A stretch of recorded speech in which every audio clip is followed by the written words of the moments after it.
Irony. Defined by the Cambridge English Dictionary, irony is a situation in which something intended to have a particular result has the opposite. When examined through the medium of film, irony can be verbal or situational, oftentimes used in conjunction with the punchline of a joke or as the joke itself. Cited as one of the greatest and most influential filmmakers in cinematic history, Stanley Kubrick and his early films demonstrated an affinity for written irony, propelling his political stance in films such as Full Metal Jacket or Paths of Glory. The director had an unparalleled reputation for highlighting the absurdities of human nature around the most humorless of subjects, war. Similarly, hailed by the British Film Institute for his uncompromising moralistic drive, British director and comedian Chris Morris describes himself as a satirist. In his directorial debut, Four Lions, he comments on the innately ridiculous nature of human beings. Given the distinguished nature of these two directors, it's hard and oftentimes impossible to compare the two when it comes to film. However, a commonality between the two directors are their shared interest in dark comedy, in what some might argue to be a fragile socio-economic environment during the Cold War and post 9/11. My comparative study will be based on the analysis of two films, Four Lions and Dr. Strangelove, or How I Learned to Stop Worrying and Love the Bomb. From the works of Chris Morris and Stanley Kubrick respectively, I'd like to focus on the topic that is criticism of the global political climate and its development through black comedy. Within this study, I will attempt to analyze similar visual and thematic occupations in each film, and how both films set a tone of comedy while utilizing the technique of a foregone conclusion. Finally, I will evaluate its impact on the political climate of its respective times.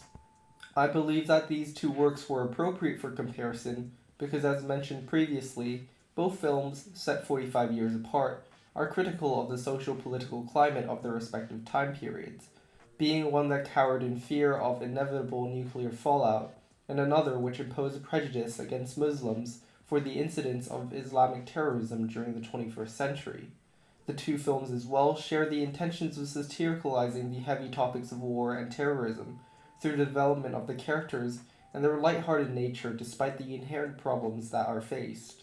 Finally, the vast differences in style, one being a mockumentary and another being a narrative, makes for a good comparison on how, through different mediums with proper execution, it is possible to make a concise yet effective statement in the genre of comedy that is hard to forget. Four Lions is a satirical dark comedy film directed by Chris Morris, released in 2010. Set in the United Kingdom, the film follows the lives of a group of inept yet radicalized British Pakistanis who aspire to become suicide bombers as part of their Islamic beliefs.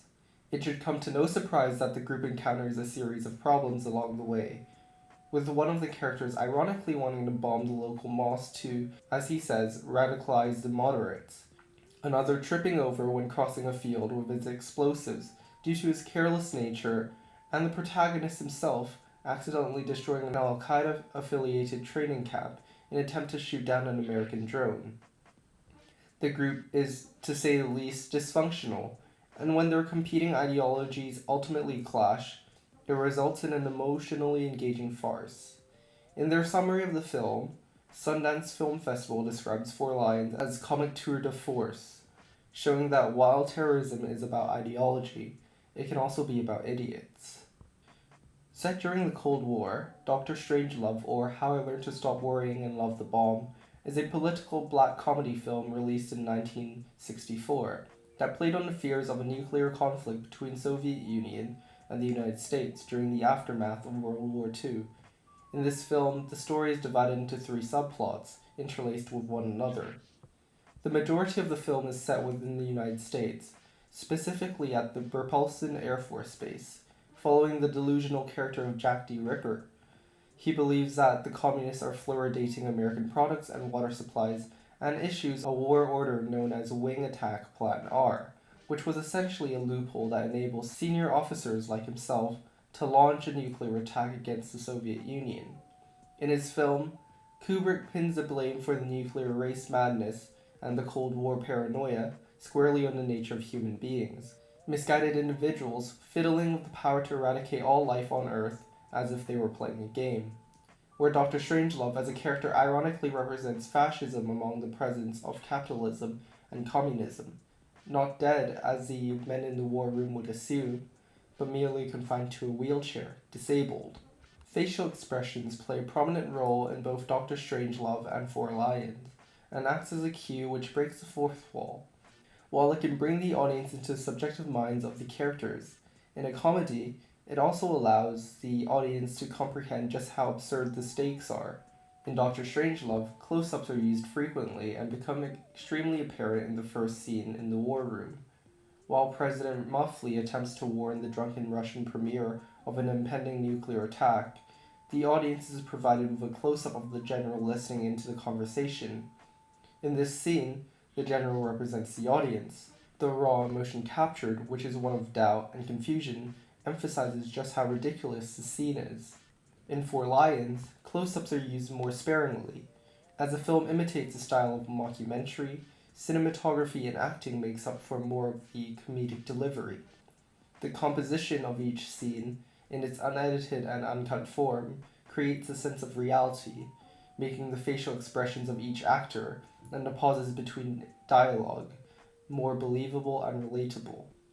In an article for The Guardian, Tom Kingsley says, "Mockumentaries are the most unforgiving styles of filming. You can instantly tell when someone's doing too much acting, or if the camera work is too slick.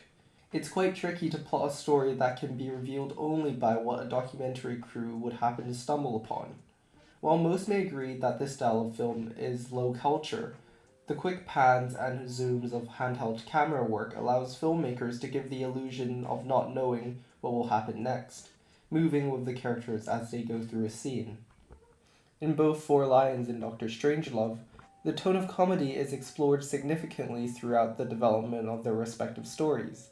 While Four Lions opens to a comedic scene with the group attempting to make a homemade video claiming responsibility for terrorist activity, Doctor Strangelove keeps to a relatively humorless beginning to subvert expectations. Then, through the placement of objects, props, and other aspects of mise-en-scène, slowly introduce themes of comedic relief throughout the story. The first instance in which the Playboy magazine is introduced is significant as it sets the tone for the rest of the film, comedic, but with heavy sexual allusions. This creates a juxtaposition as well in that Kubrick reinforces the idea that something as sinister as the war room isn't always just men sitting around the table discussing war plans and statistics, but instead this. In a way, through the colloquial tone that the story and its characters are presented in, it's almost as if Kubrick, through Doctor Strangelove, is criticizing how the media, during the Cold War, presented the concept of war as something that was, for lack of a better word, holier than thou, completely unrealistic and overemphasized to incite fear and anger towards the communist ideology. Similarly, in Four Lions, Morris exerts the same tone of comedy through an entirely different manner. In the opening sequence of his film, all standards that were set prior to the introduction of the anti-heroes were thrown out the door as we watch for minutes the characters Barry and Wadge trying to operate a camera. Immediately, the inadequacies of the group are highlighted. The tone remains effortlessly throughout the rest of the film, with constant reminders to the inept nature of all five characters through long takes and politically incorrect quips intended to make the audience laugh. In its roots, a foregone conclusion is defined as an inevitable result, which is what I believe makes these two films so applicable to my comparative study, because in both Four Lions and Doctor Strangelove, much of the outcome is preordained. We learn in the first 30 minutes of Doctor Strangelove, nuclear fallout is the direction that the film is moving towards. In Four Lions, the group is aspiring to be suicide bombers. Whether or not the story actually moves towards that direction is another matter, but the expectations that the characters will eventually die have been set. This allows both directors, Kubrick and Morris, to mold their stories to engage the audience through criticism of society more so than to engage the audience in plot details. Subsequently, everything leading up to the ending is what creates suspense instead of the other way around. Like war and terrorism, the cyclical nature of these films do not change despite the differences in stylistic presentation. War is more or less always avoidable in hindsight, and the events which encapsulate it are hilariously morbid. Terrorism, on the same note, is often fueled by an overwhelming sense of moral ambiguity and responsibility. despite the inherent human rights violations associated with it. Thus, as demonstrated by these films, the comedy that is human stubbornness always ends where it begins.